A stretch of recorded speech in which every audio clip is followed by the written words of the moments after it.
हवाई जहाजों में चलते हो और उनमें चलते हो, किसने दिए? मोहम्मद गौरी को किसने बुलाया था? किसने कहा था दिल्ली में आंख बंद करने के लिए? कौन जयचंद था? कौन जयचंद था? महाराणा प्रताप जब हल्दी की घाटी में लड़ रहे थे, किस राजा ने उसकी मदद की अकबर के खिलाफ में? बैठ जाइए, बैठो, चुप करके बैठो, सुनो। माननीय उपाध्यक्ष जी, धन्यवाद। मैं ये राष्ट्रपति के अभिभाषण पर धन्यवाद प्रस्ताव के लिए खड़ी हुई हूँ, पर मुझे समझ नहीं आ रहा कि मैं धन्यवाद किस बात का करूं, कहां से शुरू करूं। मुझे लगता है, आप अब चुप रहिए, मुझे लगता है बैठकर इंटरवेन न करें आप। मुझे लगता है कि एक कुशल गृहिणी अपना ट्रंक उसको पेंट करके अपनी पुरानी चीजें उसमें डाल देती है, यही इस अभिभाषण में है। कुछ नया नहीं है, वही उज्ज्वला है, वही दीनदयाल है, और वही पे जो है मिशन की बातें हो रही हैं। बेरोजगारी की कोई बात नहीं है, महंगाई की कोई बात नहीं है, क्योंकि इनको उसकी चिंता ही नहीं है। ये नौजवानों के लिए कुछ करना ही नहीं चाहते।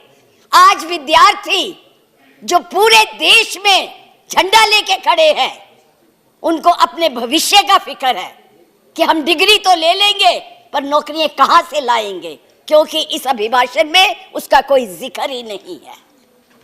ये अभिभाषण ऐसे लगता है जैसे मुंगरी लाल के सपने दिखाए जा रहे हैं। मुंगरी लाल के 2014 में भी दिखाए थे, अभी भी दिखाए रहे हैं। अभी राणा जी बोल के गए, राणे कि जी कांग्रेस भी मैनिफेस्टो देती थी, हमने करके दिखाया है। आज अगर आप गरीबी की रेखा से नीचे देखें तो लोगों का हुआ है। अरे आज यहाँ बैठे हुए हो, हवाई जहाजों में चलते हो और उनमें चलते हो, किसने दिए?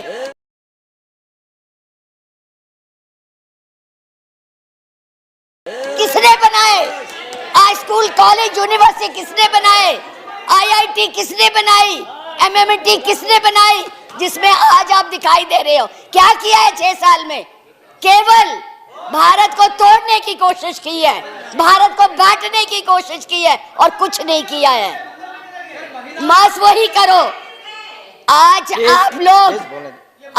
आप लोग इस देश को इस तरह से बांटना चाहते हैं। कुछ नहीं है, ना महिलाओं के लिए है। आज पूरी महिलाएं जो है इस चिंता में है कि हमारा भविष्य ठीक है, हम सुरक्षित है, वहां उनको कुछ दिया नहीं जा रहा।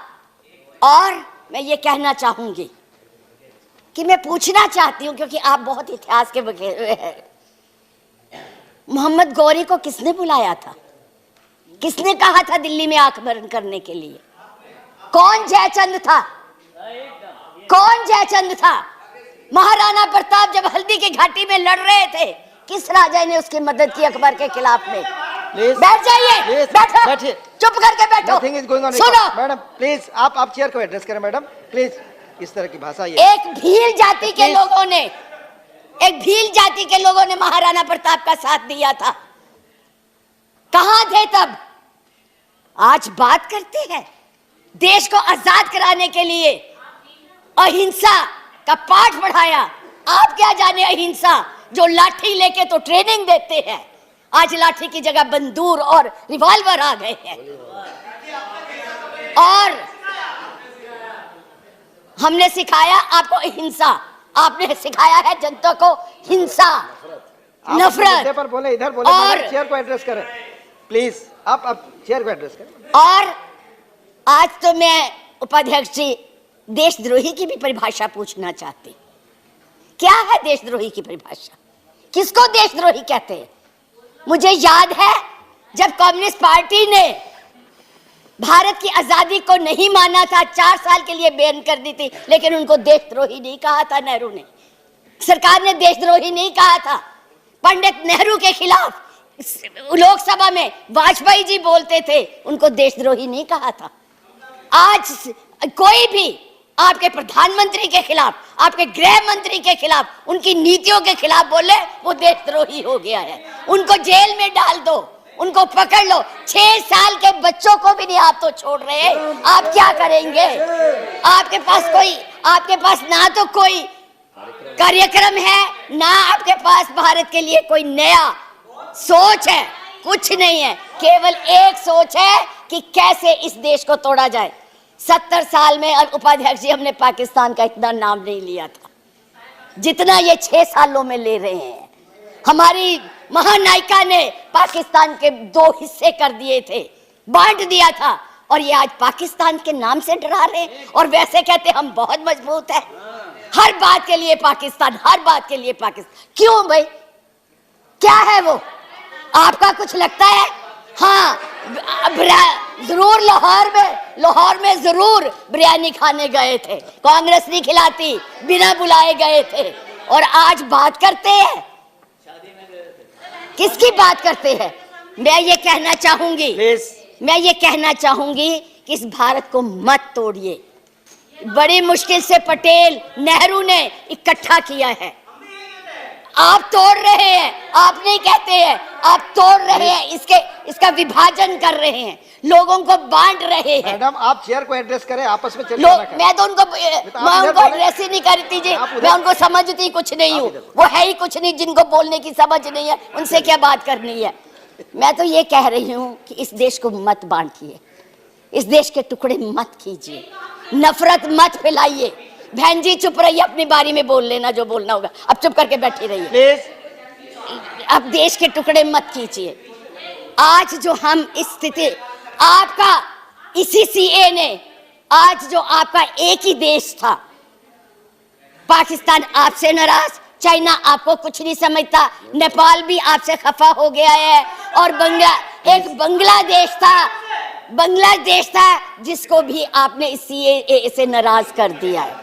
आज वो भी सोच रहे, उसके 4 मंत्रियों ने अपना प्रोग्राम कैंसिल किया, एक उसमें कि इस देश में ऐसी बातें हो रही है। इतना ज्यादा आप कहते हैं कि यूरोपियन यूनियन को हक नहीं है बोलने का, प्रस्ताव लाने का, तो उनके एमपी क्यों ले आए थे? उनको कश्मीर क्यों ले गए थे? आपने खुद उनको इनवाइट किया है, आपने खुद इसको इंटरनेशनल बनाया है, आपने खुद इनको, दूसरे लोगों को इसके ऊपर दखल देने के लिए बुलाया है, और उन्हें नहीं बुलाया। जब तक हमारी सरकारें थी किसी की हिम्मत नहीं पड़ती थी हमारे देश की तरफ देख ले। आप लोगों ने किया है ये सब, अपनी करतूतों को छुपाने के लिए उन लोगों की मदद ले रहे हैं। आपके पास कोई प्रोग्राम नहीं है, आपके पास कोई कार्यक्रम नहीं है, केवल एक कर्म है कि गोली से उड़ा दो जी, मार दो जी, खड़ा दो जी, यही आपकी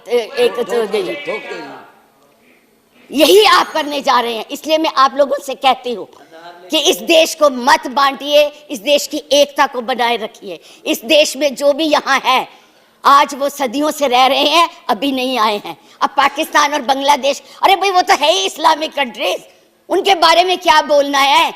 हम तो सेकुलर, हम तो धर्म को मानते हैं। किस धर्म की बात आप करते हैं? किस राम की बात करते हैं जिसने अपनी मर्यादा को रखने के लिए जनता की बातें सुनी थी? उस जनता की बात सुन के उसने सीता को वनवास भेज दिया, और आप लोग बात तक नहीं करना चाहते। किस राम राज्य की बात करते हैं? किसको पूजते हैं आप? मंदिर बनाइए, जरूर बनाइए, लेकिन उनके आदर्शों को भी मानिए, उनकी बताई हुई बातों को भी मानिए। सिर्फ केवल कहने से बात नहीं बनती है, ऊंचे भाषण देने से नहीं बात बनती है। इसलिए मैं यही कहूंगी कि इस देश को मत बांटिए, एक रहने दीजिए, ये नफरत मत फैलाइए। ये आपके लिए भी और हमारे लिए भी बहुत